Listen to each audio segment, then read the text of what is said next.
C'est avec humilité que je vous présente ce geste au nom de M.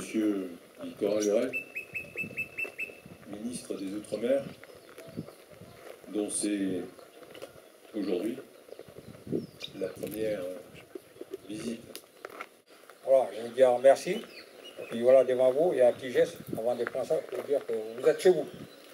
Vous êtes chez vous ici. Comme on dit chez nous, tout il t'appartient. Pendant les jours que tu restes ici, c'est à toi. Voilà. Tchokwa. Merci d'avoir du respect pour cette démarche qui est la nôtre. Celle qu'on traduit par les gestes qu'on échange, ces bouts de paroles que nous échangeons ensemble. Voilà, le président vous a dit que voilà le bout de Manou là. Vous voyez là-bas de l'autre côté, ce bout de Manou, vous allez l'attacher avec vous. Vous allez le retourner, pas en France, hein, là-bas, chez vous, là-bas, la maison. Quand vous allez attacher là-bas dans votre maison, là, un jour, ce petit bout de Manou, il va frémir. Manou va frémir, monsieur le ministre. Vous allez lui dire, un jour, je suis arrivé quelque part, et puis on a échangé quelques paroles. Et puis ce bout de Manou-là va vous rappeler les paroles que nous avons partagées ici, mais toutes les paroles que vous allez partager dans notre pays. La Tchokwa, merci. Oui.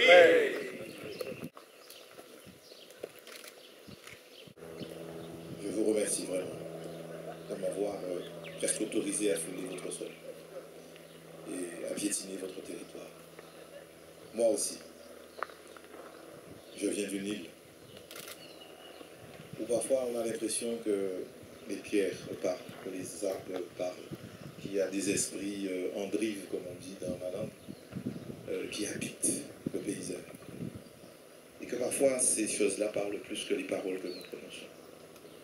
Et donc, c'est pas simplement un geste ritualisé pour faire comme si.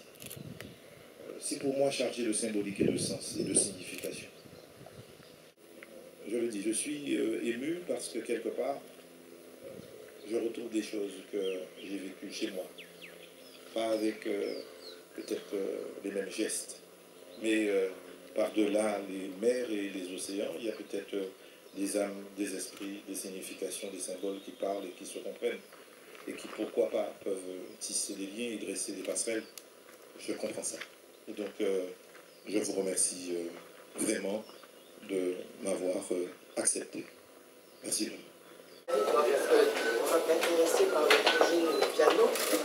C'était pas facile pour la France, qui a toujours eu du mal avec sa propre histoire, mais de reconnaître. Et donc, c'est pourquoi les accords de Matignon, le texte de Nouméa est un grand texte, où la France, quelque part, reconnaît et dit, eh bien, on va cheminer ensemble, on va accompagner autant que cela est possible, on va aider.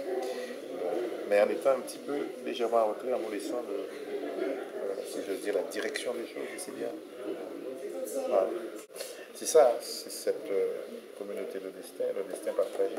Vous faites quelque chose de grandiose dans un processus apaisé, qui est rare dans l'histoire de France et qui est très observé partout, dans l'Hexagone comme dans les Outre-mer, ce qui se passe ici.